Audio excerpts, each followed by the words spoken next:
taking the keys to my transport. We're all stored here for security reasons, obviously. So normally if my truck would need oil or antifreeze, I would just take my supplies from here. I'm taking oil because I think we would need one anyways.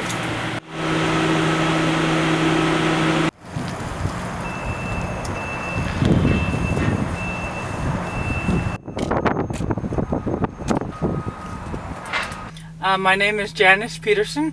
And what do you do? I drive transport for Manitoulin Transport. I'm employed by Transport Placement Services, and every Friday I come in. It's our start day, and we get our truck, we check it out and get ready, and we go down wherever they send us. So where are you going to go today? Today I'm headed to Toronto, and from Toronto we will find out where we get our next load, which is usually west. I'm a team driver. Once I pick up my load in Toronto, I come back here and my co-driver will take over the driving. So how far west could you go? Delta, Richmond, our terminal, they call it a Vancouver terminal, but it's actually in Delta. So we get to see the most beautiful scenery that most Canadians never get to see, and I just call it my paid vacation. And when did you start getting into this industry? 8 years ago, my life took a big turn. I had to find an employment that I could actually support myself. And my father was a transport driver. My brothers drive truck. Not like this, but I thought, I've always wanted to be a transport driver. This is the time to do it. So I was on unemployment at the time, and I contacted them, and I was eligible for funding, and I took my driving lessons at NAT and graduated there, and from there I got hired on at Total Personnel or Transport Placement, and been driving ever since. So what do you love most about driving? Oh, I feel like I'm my own boss because I pretty much choose what hours I want to work, sort of. And although I have an agenda of a place to go, I just, it's always been places that I've wanted to go. I have been as far as Inuvik in the Northwest Territories. I've been to Whitehorse several times and Yellowknife. I usually do that up out of the Edmonton terminal in February to about April when the ice roads open. The first time I got on one of those ice bridges that they scare you about on those shows, I was a little nervous, I must admit. But once you just start crossing the way you're supposed to, it's just driving the highway, except over water. And what do you think about when you drive? Oh, unfortunately, I think about all the things I got to do when I'm at home, when I get home. But mostly it's, I just look around and I look at the scenery, and I'm in awe at all the beautiful things that are on the highway that most people, they don't get to see. And it's just, how could I say it? I just think how lucky I am to be able to do this. I don't have a 9-to-5 job that requires you to do repetitive stuff. It's all just the scenery is always different. The challenge is different when the road conditions change. You've got to adjust your driving. There's always drivers out there who don't realize how dangerous transport driving can be. So I have to drive for everybody else. I have to watch the cars that are coming, merging in front of me. I have to watch when I'm coming to a stoplight that cars don't merge in front of me as the light turns red. I must keep gauging my distance, make sure I'm a safe distance away from everybody. I just have to be a better driver.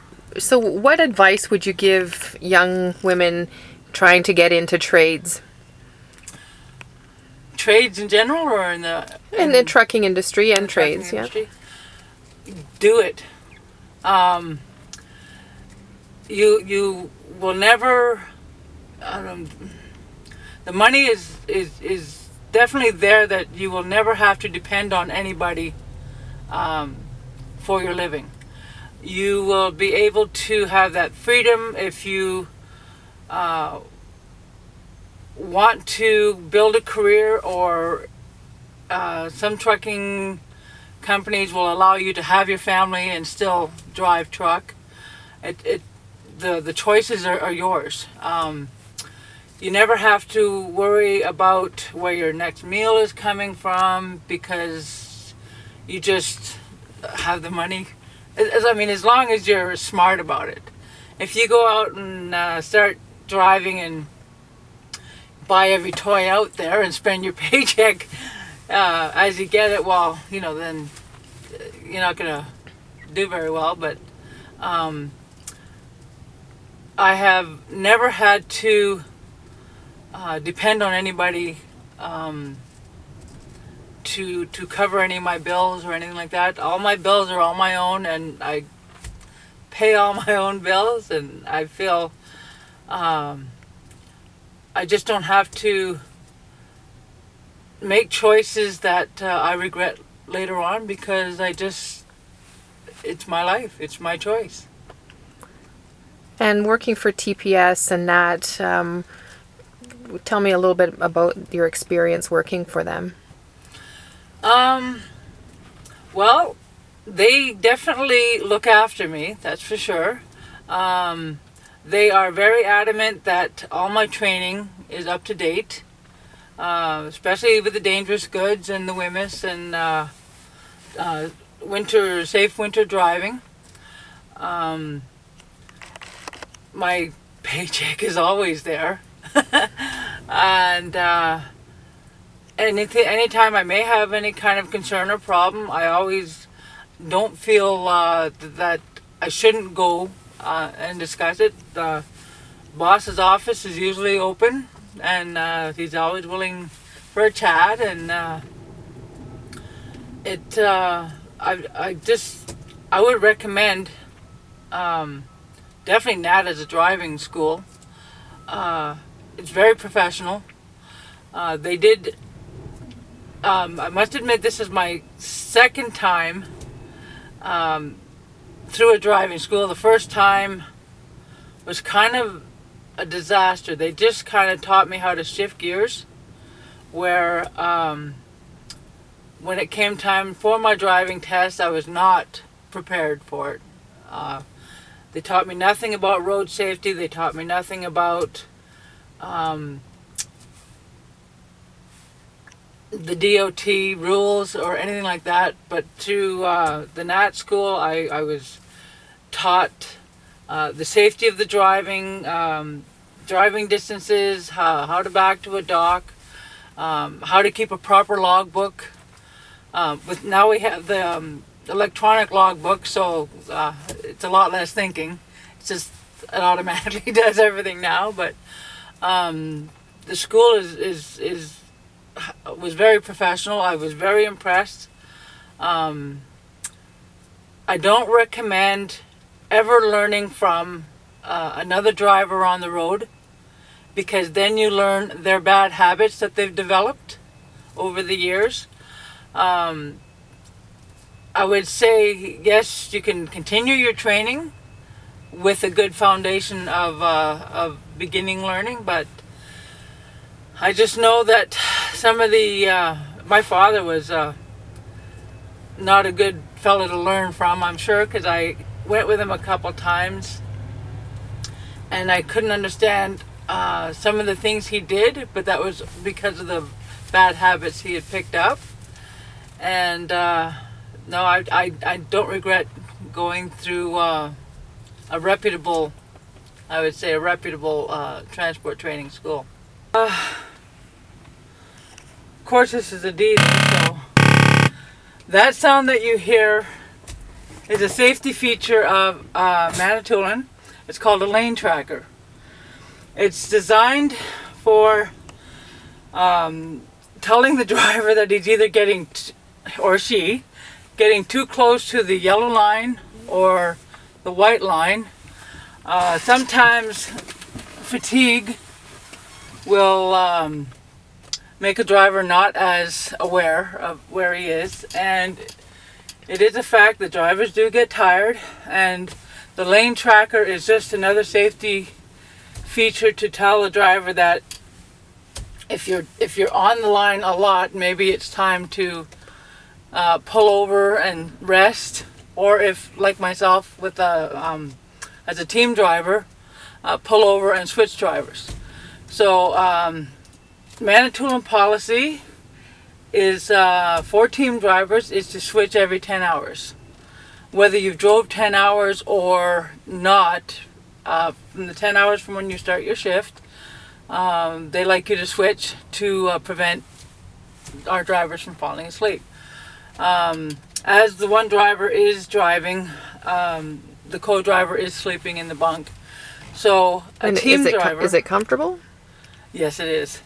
Even on some of the rough roads, the cab is air ride, so you don't feel as much of the bumps. But myself, as a little girl, it was always a joke that the rougher the road is, the better I slept in the car. And I still, to this day, I have no trouble sleeping over the 144 or some of the harder, rougher roads. So let's start it up. Okay, well, I just let my, all the lights in the dash went out, so everything is fine.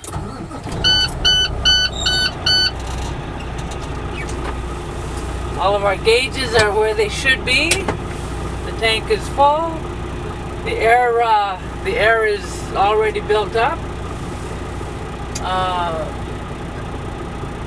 The oil pressure is fine. The oil temperature is starting to climb because it's warming up. Well, that was the lane tracker I just turned off, so we don't hear it. But it does. We can turn it off if we get into. Sometimes inclement weather will fool it into being more lines on the road, so it'll go off more often. So we can turn it off, but it only stays off for about 15 minutes, and then it comes back on. So we just when we need to, we can turn it off, but it's not recommended. It is a safety thing. And is there anything else you'd like to add? I would just probably say if you're ever thinking of a transport driving career but are hesitant because you think it's too big, this vehicle is easier for me to drive than my pickup truck.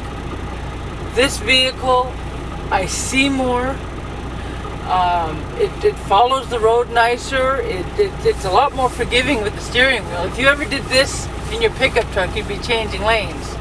Well, doing this in the transport isn't really recommended, but you'll only see just a little bit of movement, and it's just the nicest way to make a living, in my opinion. I love it.